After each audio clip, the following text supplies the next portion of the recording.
What would you estimate are the boundaries between self-care and selfishness? Well, that's a good follow-up question for what we've been just discussing. Well, the first thing we have to sort out there is, well, what do you mean by self? And people make memes about me because I'm always asking for word definitions. But, and it annoys people because they think, well, it's just, you know what that means. It's like, is God real?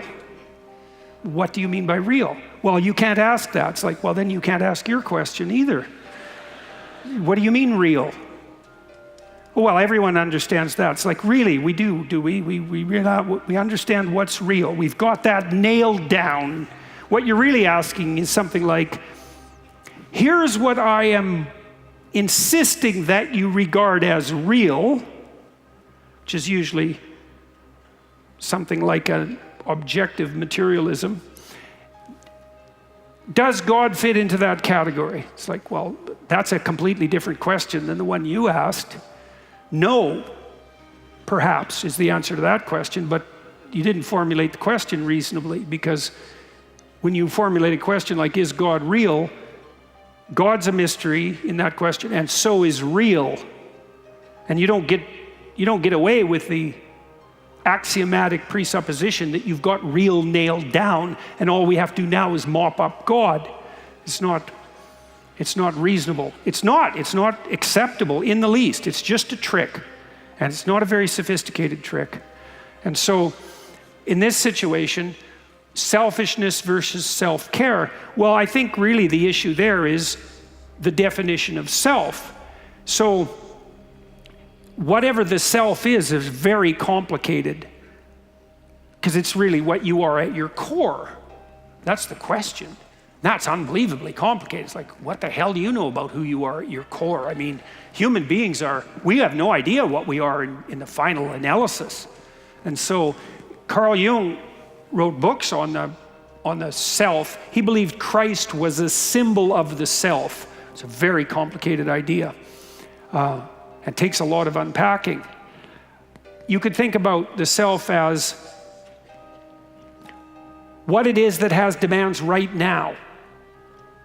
And when people attempt to define themselves subjectively, which has become something to be insisted upon in our current culture, they usually mean something like, the ultimate self is the whim that possesses me now. And that's a dubious proposition. What the whim that possesses you now is more accurately conceptualized as a fragmentary self. You know, if you have a 2-year-old and the 2-year-old wants something and has a little tantrum in the grocery store because of it, the impulsive demand that possesses that child in that context is a fragmentary part of the child, but it in no means is reflective of the totality of that person. And then you might ask yourself, well, what's the totality? And well, as I said, that's a very complicated problem, but the totality of a person is certainly their iterations across time. It's at least that, right? Because there's a past you, and there's a present you, and there's a future you, and whatever you is in the final analysis is the aggregation of all of that across time. And maybe the aggregation of all of your manifestations in every social context as well. And then I could say, well, if you're taking care of yourself wisely, then you're taking all of that into account simultaneously. And then if that's selfishness, then that could be viewed as a positive good. But if you're subordinating that greater totality to the impulses of a momentary whim, which you've defined as the self, then that's a very bad idea. All that's going to do is cause trouble and make you unpopular. And so I don't believe there's any difference between service to the highest self and service to other people. I think those are the same thing. And we can think about that technically too.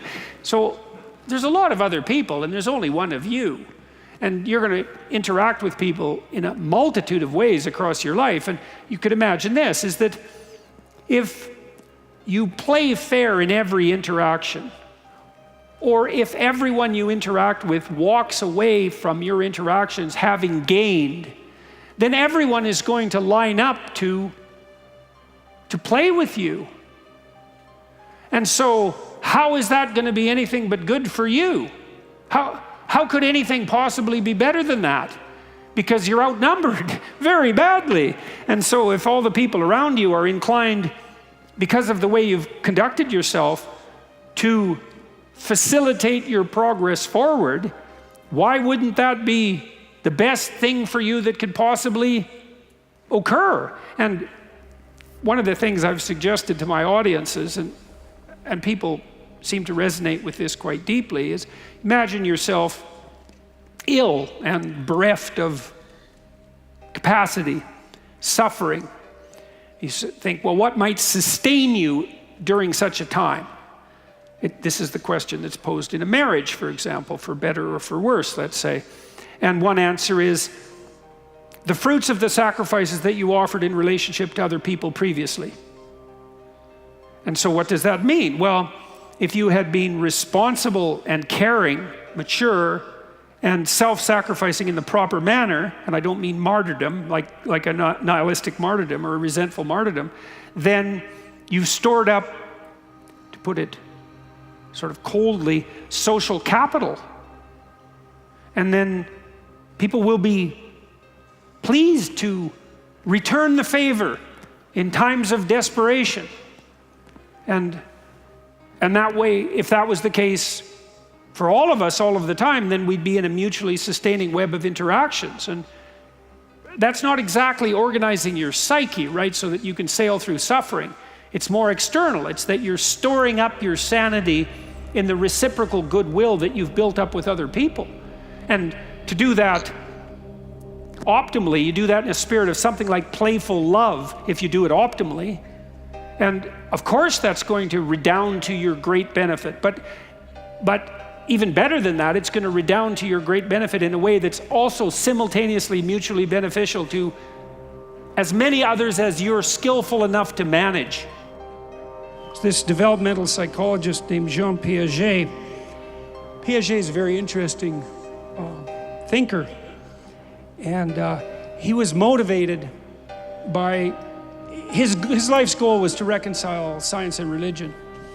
And modern analysts of Piaget generally regard him as a developmental psychologist.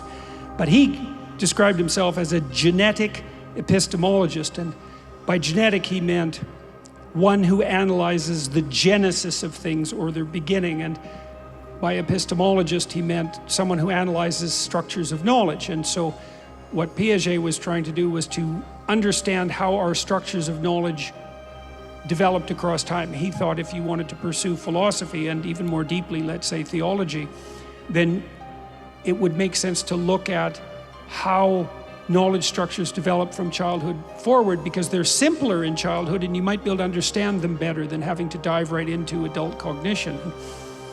And he got a long ways on his enterprise. I think farther than people realize. He's a very sophisticated thinker. And he had this theory of equilibration, which is a lovely theory. So an equilibrated system will maintain itself without outside compulsion.